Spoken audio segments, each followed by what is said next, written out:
ದರ್ಶನ್ ಅವರನ್ನ ಬಳ್ಳಾರಿ ಜೈಲಿಗೆ ಸ್ಥಳಾಂತರ ಮಾಡಲು ಆದೇಶ. ದರ್ಶನ್ ಬಳ್ಳಾರಿ ಜೈಲಿಗೆ ಶಿಫ್ಟ್. ಇದು ಈ ಕ್ಷಣದ ಅತಿ ದೊಡ್ಡ ಸುದ್ದಿ. ಬಳ್ಳಾರಿ ಜೈಲಿಗೆ ದರ್ಶನ್ ಶಿಫ್ಟ್. ನಾವು ಬೆಳಗ್ಗೆನೆ ಇದನ್ನ ಬ್ರೇಕ್ ಮಾಡಿದ್ವಿ. ಒಂದು ಹಿಂಡಲಗ ಜೈಲ್, ಇಲ್ಲ ಅಂತಂದ್ರೆ ಬಳ್ಳಾರಿ ಜೈಲ್ಗೆ ಈಗಾಗಲೇ ಹಿಂಡಲಗ ಜೈಲ್ ಬಗ್ಗೆ ಕೆಲವು ಮಾಹಿತಿಗಳನ್ನು ಕೊಡ್ತಾ ಇದ್ವಿ.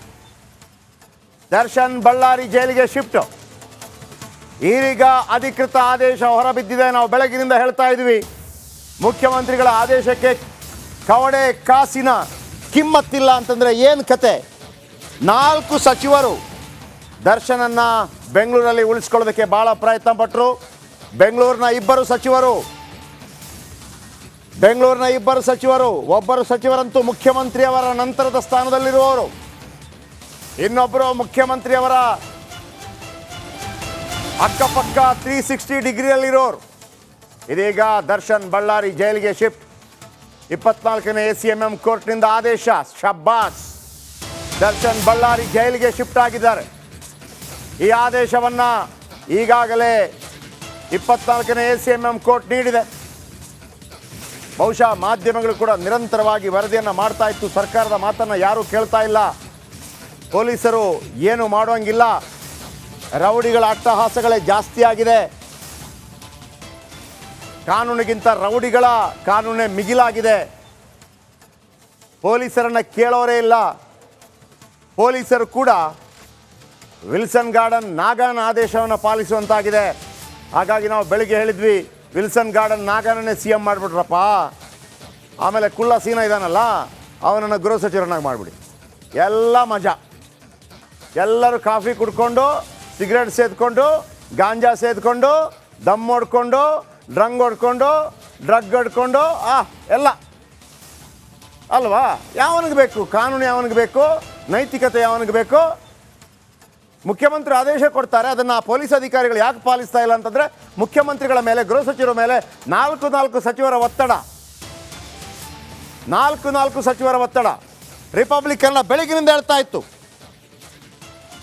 ಸರ್ಕಾರದ ವಿಚಾರವನ್ನು ನೋಡಿ, ಕೋರ್ಟ್ ನ್ಯಾಯಾಲಯಗಳು ತೆಗೆದುಕೊಳ್ಳಬೇಕಾದ ತೀರ್ಮಾನಗಳು ನ್ಯಾಯಾಲಯಕ್ಕೆ ಹೊರತಾಗತ್ತೆ. ಏನಾಗ್ತಾ ಇದೆ? ಒಂದು ಕಡೆ ಧಾರವಾಡ ಹಿಂದಿ ಚಿತ್ರಾನ್ನ, ಈ ಗ್ಯಾಂಗ್ ಇದೀಗ ಪೊಡಿ. ಏನದಕ್ಕೊಂದು ಅರ್ಥ ಇಲ್ವೇನ್ರಿ? ಮತ್ತೆ ಅರ್ಥ ಇಲ್ವಾ? ಬೆಳಗ್ಗೆ ಕೆಲಸಕ್ಕೆ ಹೋಗು, ಕೆಲಸ ಮಾಡು, ತೆರಿಗೆ ಕಟ್ಟು, ನಿಯತ್ತಿನಿಂದ ಬದುಕು, ಇದಕ್ಕೊಂದು ವ್ಯವಸ್ಥೆನೇ ಇಲ್ವಾ? ಏನು ಹೇಳ್ತಾರೆ ತಂದೆ ತಾಯಿಗಳು ತಮ್ಮ ಮಕ್ಕಳು ನೋಡಿದರೆ, ಮಗನೇ ರೌಡಿ ಆಗು, ಒಳ್ಳೆ ಜೀವನ ಬಾಳ್ತೀಯ ಅಷ್ಟೇ ಹೇಳ್ತಾರೆ. ಯಾಕಂದರೆ ನಮ್ಮ ಸರ್ಕಾರಗಳದನ್ನು ಆ ಥರ ಮಾಡಿ ತೋರಿಸ್ತಾ ಇದೆ. ನೀನು ಡಾಕ್ಟರ್ ಇಂಜಿನಿಯರ್ ಆಗೋದು ಬೇಡಪ್ಪ, ರೌಡಿ ಆಗೋ, ನಿನಗೆಲ್ಲರೂ ಸಲಾಮ್ ಮಾಡ್ತಾರೆ ಅಂತ. S Nagaraj, once again. Jayaprakash, ಈಗಾಗಲೇ ಪ್ರಕರಣಕ್ಕೆ ಸಂಬಂಧಿಸಿದಂತೆ 4 ಜನ ಆರೋಪಿಗಳನ್ನು ಮೊದಲೇ ಏನು ಪೊಲೀಸರು ಮನವಿ ಮೇರೆಗೆ ಅವರದ 164 ಸ್ಟೇಟ್ಮೆಂಟ್ ಆಗಿದೆ ಅಂತೇಳಿ ತುಮಕೂರು ಜೈಲಿಗೆ ಶಿಫ್ಟ್ ಮಾಡಲಾಗಿತ್ತು. ಈಗ ಉಳಿದ 13 ಆರೋಪಿಗಳನ್ನು, ಅದರಲ್ಲಿ 3 ಆರೋಪಿಗಳು ಅನುಕುಮಾರ್, ಪವಿತ್ರ ಜೊತೆಗೆ ಇನ್ನೊಬ್ಬ ಆರೋಪಿಯನ್ನು ಪರಪ್ಪನ ಅಗ್ರಹಾರದಲ್ಲೇ ಉಳಿಸಿ, ಉಳಿದಂಥ ಏನು 10 ಜನ ಆರೋಪಿಗಳಿದ್ರು 10 ಜನ ಆರೋಪಿಗಳನ್ನು ಸಹ ಬೇರೆ ಬೇರೆ ಜೈಲುಗಳಿಗೆ ಶಿಫ್ಟ್ ಮಾಡಿರ್ತಕ್ಕಂಥದ್ದು. ಇದರಿಂದಾಗಿ ಏನು ಎಲ್ಲರೂ ಒಂದೇ ಬ್ಯಾರಕ್ನಲ್ಲಿ ಇದ್ಕೊಂಡು ಈಗ ರಾಜಾತಿಥ್ಯವನ್ನು ಪಡೆದುಕೊಳ್ತಾ ಇದ್ರು. ಅದಕ್ಕೆ ಸಂಪೂರ್ಣ ಬ್ರೇಕ್ ಹಾಕೋದಕ್ಕೆ ಈಗ ಜೈಲಾಧಿಕಾರಿಗಳು ಮುಂದಾಗಿರ್ತಕ್ಕಂಥದ್ದು. ಈಗಾಗಲೇ ಏನು 24ನೇ ACMM ನ್ಯಾಯಾಲಯದಿಂದ ಆದೇಶವನ್ನು ಪಡೆದುಕೊಂಡಿದ್ದಾರೆ ಜೈಲಾಧಿಕಾರಿಗಳು. ಈಗಷ್ಟೇ ಸಂಜೆ 5:15 ವೇಳೆಗೆ ಈ ಒಂದು ಆದೇಶ ಪ್ರತಿ ಸಿಕ್ಕಿದೆ. ಜೊತೆಗೆ ಇದನ್ನು ಈಗಲೇ ತೆಗೆದುಕೊಂಡೋಗಿ ಇವತ್ತು ರಾತ್ರಿಯೇ ಭದ್ರತಾ ದೃಷ್ಟಿಯಿಂದ ಅವರನ್ನೆಲ್ಲ ಸಂಬಂಧಪಟ್ಟ ಜೈಲಿಗೆ ಶಿಫ್ಟ್ ಮಾಡೋ ಸಾಧ್ಯತೆ ಇರೋದು ಒಂದು ಕಡೆ. ಆದರೆ ನಾಳೆ ಈ 17 ಆರೋಪಿಗಳ ನ್ಯಾಯಾಂಗ ಬಂಧನ ಅವಧಿ ಪುನಃ ವಿಸ್ತರಣೆ ಆಗಬೇಕಾಗಿರುತ್ತೆ. ನಾಳೆಗೆ ಅವರ ನ್ಯಾಯಾಂಗ ಬಂಧನ ಅವಧಿ ಮುಕ್ತಾಯ ಆಗ್ತಾ ಇರೋದ್ರಿಂದ ಎಲ್ಲ ಬೇರೆ ಬೇರೆ ಜೈಲಿನಿಂದ ವಿಡಿಯೋ ಕಾನ್ಫರೆನ್ಸಲ್ಲಿ ನ್ಯಾಯಾಧೀಶರ ಮುಂದೆ ಹಾಜರಾಗೋ ಸಾಧ್ಯತೆ ಇರತಕ್ಕಂಥದ್ದು. ಹೀಗಾಗಿ ಸದ್ಯಕ್ಕೆ ಇವತ್ತು ರಾತ್ರಿ ಇವರನ್ನು ಶಿಫ್ಟ್ ಮಾಡೋ ಸಾಧ್ಯತೆ ದಟ್ಟವಾಗಿರ್ತಕ್ಕಂಥದ್ದು. ಜಯಪ್ರಕಾಶ್. Okay, thank you. ಶ್ರೀಯುತ ಲಕ್ಷ್ಮೀನಾರಾಯಣ್, ನಿವೃತ್ತ ಅಧೀಕ್ಷಕರು ನಮ್ಮ ಜೊತೆ ಇದ್ದಾರೆ. ಲಕ್ಷ್ಮೀನಾರಾಯಣ್ ಸರ್, ನಮಸ್ತೆ. ಸರ್, ಜಯಪ್ರಕಾಶ್ ಶೆಟ್ರು ನಿಮ್ಮ ಅಭಿಮಾನಿಗಳು ನಾವು. Sir thank you sir, thank you ಹಾ, ಸರ್. ಈಗ ಒಂದು ನನ್ನ ಭಾಳ ನೇರ ಪ್ರಶ್ನೆ ಸರ್, ಹೇಳಿ ಹೇಳಿ. ನೇರ ಪ್ರಶ್ನೆ. ನಾವು ಸೈಲೆಂಟ್ ಮಾಡಿಸಿ. ಹಾ, ಹೇಳಿ. ಅಲ್ಲ ಈ ಕಡೆ ಬಾ. ಇಲ್ಲಿ ಸ್ವಲ್ಪ ನೆಟ್ ಕಡಿಮೆ. ಓಕೆ ಹೇಳಿ. ಸರ್, ಈಗ ಸಾಧಾರಣವಾಗಿ ಎಂಥದ್ದೇ ವ್ಯಕ್ತಿ ಆಗಿದ್ರು ಕೂಡ ತನ್ನ ಮಕ್ಕಳಿಗೆ ಹೇಳೋದೇನು, ಸತ್ಯ ಹೇಳ್ರಪ್ಪ, ಸತ್ಯದ ಹಾದಿಯಲ್ಲಿ ಹೋಗ್ರಪ್ಪ, ಹೌದು ಕೊನೆಗೆ ಜಯಶಾಲಿ ಆಗೋದು ಸತ್ಯವೇ. ಹೌದು. ಆದ್ರೆ ಈಗ ನಾವು ಟಿವಿ ಆನ್ ಮಾಡಿದಾಗ ಕೊಲೆ ಮಾಡಿದವರು, ರೌಡಿಸಮ್ ಮಾಡಿದವರು, ಸಕಲ ವೈಭೋಗಗಳನ್ನ ಪಡೀತಾ ಇರುವಂತ ಸಂದರ್ಭದಲ್ಲಿ ಆ ತಾಯಿ ಮತ್ತು ತಂದೆ ತನ್ನ ಮಕ್ಕಳಿಗೆ ಏನು ಹೇಳಬೇಕು? ಮಕ್ಕಳು ಪ್ರಶ್ನೆ ಮಾಡಿದ್ರೆ ಏನು ಹೇಳಬೇಕು? ನೈತಿಕತೆ ಪಾಠ ಯಾರಿಗಿರಬೇಕು? ಹೌದು ಹೌದು ಹೌದು, ನಿಜ. ರಿಪಬ್ಲಿಕ್. ಎಸ್, ಮಾತಾಡಿ ಸರ್, ಮಾತಾಡಿ ಸರ್. ಹಾಂ, ಇಲ್ಲ ಏನಿಲ್ಲ, ಮಾತಾಡೋದು ಏನಿಲ್ಲ. ಕೆಲ ಗೊಂದಲದ ವಿಷಯ. ಹೌದು ಸರ್.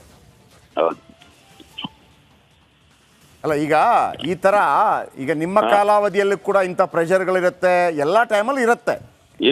ಆದ್ರೆ ಪೊಲೀಸ್ ಅಧಿಕಾರಿ ಆಗಿದ್ದವ ತನ್ನದೇ ಆದಂತ ಒಂದು ರೀತಿ ರಿವಾಜಲ್ಲಿ ನಡೀತಾನೆ. ಹೌದು ಹೌದು ಅಲ್ವಾ? ಹೌದು. ಸೊ ಇಂಥ ಸವಾಲುಗಳು ಬಂದಾಗ ಪೊಲೀಸ್ ಅಧಿಕಾರಿಗಳು ಕೂಡ ಯಾವ ರೀತಿ ಎದುರಿಸಬೇಕು ಅಂತ ನಿಮ್ಗೆ ಅನ್ಸುತ್ತೆ? ಇಲ್ಲ, ಅದನ್ನ ಒಂದು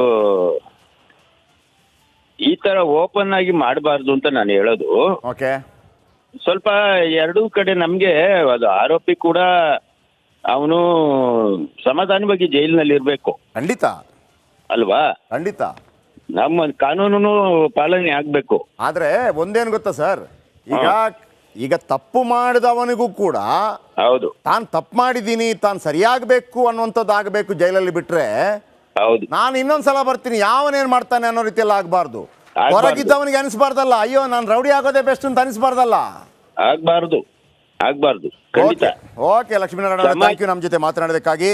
ದರ್ಶನ್ ಬಳ್ಳಾರಿ ಜೈಲಿಗೆ ಯಾರ್ಯಾರು ಎಲ್ಲಿಗೆ ಶಿಫ್ಟ್ ಆಗ್ತಾ ಇದ್ದಾರೆ ಹೇಳ್ತೀನಿ.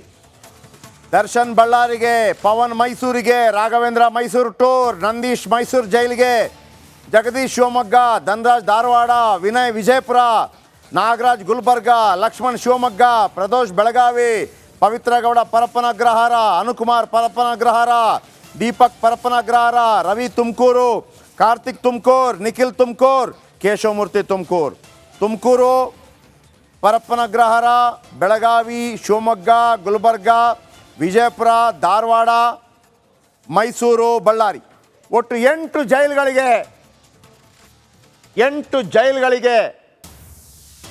ಶಿಫ್ಟ್. ಈ ಗ್ಯಾಂಗ್ 8 ರಾಜ್ಯದ ಬೇರೆ ಬೇರೆ 8 ಜೈಲ್ಗಳಿಗೆ ಈಗ ಅವರನ್ನು ಶಿಫ್ಟ್ ಮಾಡಲಾಗಿದೆ. ನೋಡಿ, ಅಲ್ಲಿ ಆಗ್ತಾ ಇದ್ದೀವಿ. ಅನುಕುಮಾರ್, ದೀಪಕ್ ಪರಪ್ಪನ ಅಗ್ರಹಾರದಲ್ಲೇ ಫಿಕ್ಸ್ ಆಗಿದ್ದಾರೆ 3. ರವಿ, ಕಾರ್ತಿಕ್, ನಿಖಿಲ್, ಕೇಶವ್ ಆಲ್ರೆಡಿ ತುಮಕೂರು ಜೈಲಲ್ಲಿದ್ದಾರೆ. ಯಾವುದೇ ಕ್ಷಣದಲ್ಲಾದರೂ ಡಿ ಗ್ಯಾಂಗ್ ಶಿಫ್ಟ್ ಆಗುತ್ತೆ. 8 ಜೈಲ್ಗಳಿಗೆ ಶಿಫ್ಟ್ ಮಾಡ್ತಾ ಇದ್ದಾರೆ. 8 ಜೈಲ್ಗಳಿಗೆ: ಶಿವಮೊಗ್ಗ, ಧಾರವಾಡ, ವಿಜಯಪುರ, ಮೈಸೂರು, ಗುಲ್ಬರ್ಗ, ಬೆಳಗಾವಿ, ಬಳ್ಳಾರಿ, ಮೈಸೂರು, ಶಿವಮೊಗ್ಗ, ಧಾರವಾಡ, ವಿಜಯಪುರ, ಗುಲ್ಬರ್ಗ, ಬೆಳಗಾವಿ, ಪರಪ್ಪನ ಅಗ್ರಹಾರ, ತುಮಕೂರು. ದರ್ಶನ್ ಬಳ್ಳಾರಿ ಜೈಲ್ಗೆ, ಪವನ್ ಮೈಸೂರು ಜೈಲ್ಗೆ, ರಾಘವೇಂದ್ರ ಮೈಸೂರು ಜೈಲ್ಗೆ. ಡಿ ಗ್ಯಾಂಗ್ ಪುಡಿ 8 ಜೈಲ್ಗಳಿಗೆ. ಈಗ ಕೆಲವರು ಹೇಳಿದ್ರಲ್ಲ, ಕೆಲವು ಮಹಾನುಭಾವರು ಹೇಳಿದ್ರಲ್ಲ, ಏನು ತಪ್ಪು ಅಂತ ಕೇಳಿ, ಕೋರ್ಟ್ಗೆ ರಿಟ್ ಪಿಟಿಷನ್ ಹಾಕಿ, ಏನ್ರಿ ತಪ್ಪು ಮಾಡಿದ್ದಾರೆ ಅಂತ ಹಾಕಿ. ಆಗ ಕೋರ್ಟ್ ಹೇಳುತ್ತೆ ನಿಮ್ಮನ್ನು ಯಾವ ಜೈಲಿಗೆ ಅಂತ. ಎಲ್ಲ ದರ್ಶನ್ ಬಳ್ಳಾರಿ, ಪವನ್ ಮೈಸೂರು, ರಾಘವೇಂದ್ರ ಮೈಸೂರು, ನಂದೀಶ್ ಮೈಸೂರು, ಜಗದೀಶ್ ಶಿವಮೊಗ್ಗ, ಧನರಾಜ್ ಧಾರವಾಡ, ವಿನಯ್ ವಿಜಯಪುರ, ರಾಘವೇಂದ್ರ ಮೈಸೂರಿಗೆ, ನಂದೀಶ್ ಮೈಸೂರು ಜೈಲ್ಗೆ, ದರ್ಶನ್ ಬಳ್ಳಾರಿ ಜೈಲ್ಗೆ. ಆಮೇಲೆ ನೋಡಿ, ಈಗ ನಾಗರಾಜ ಗುಲ್ಬರ್ಗಕ್ಕೆ ಇನ್ನು ಹಿಂಗೆ ಕೂರೋಂಗಿಲ್ಲ. ಒಬ್ಬೊಬ್ಬರನ್ನ ಒಂದೊಂದು ಕಡೆ.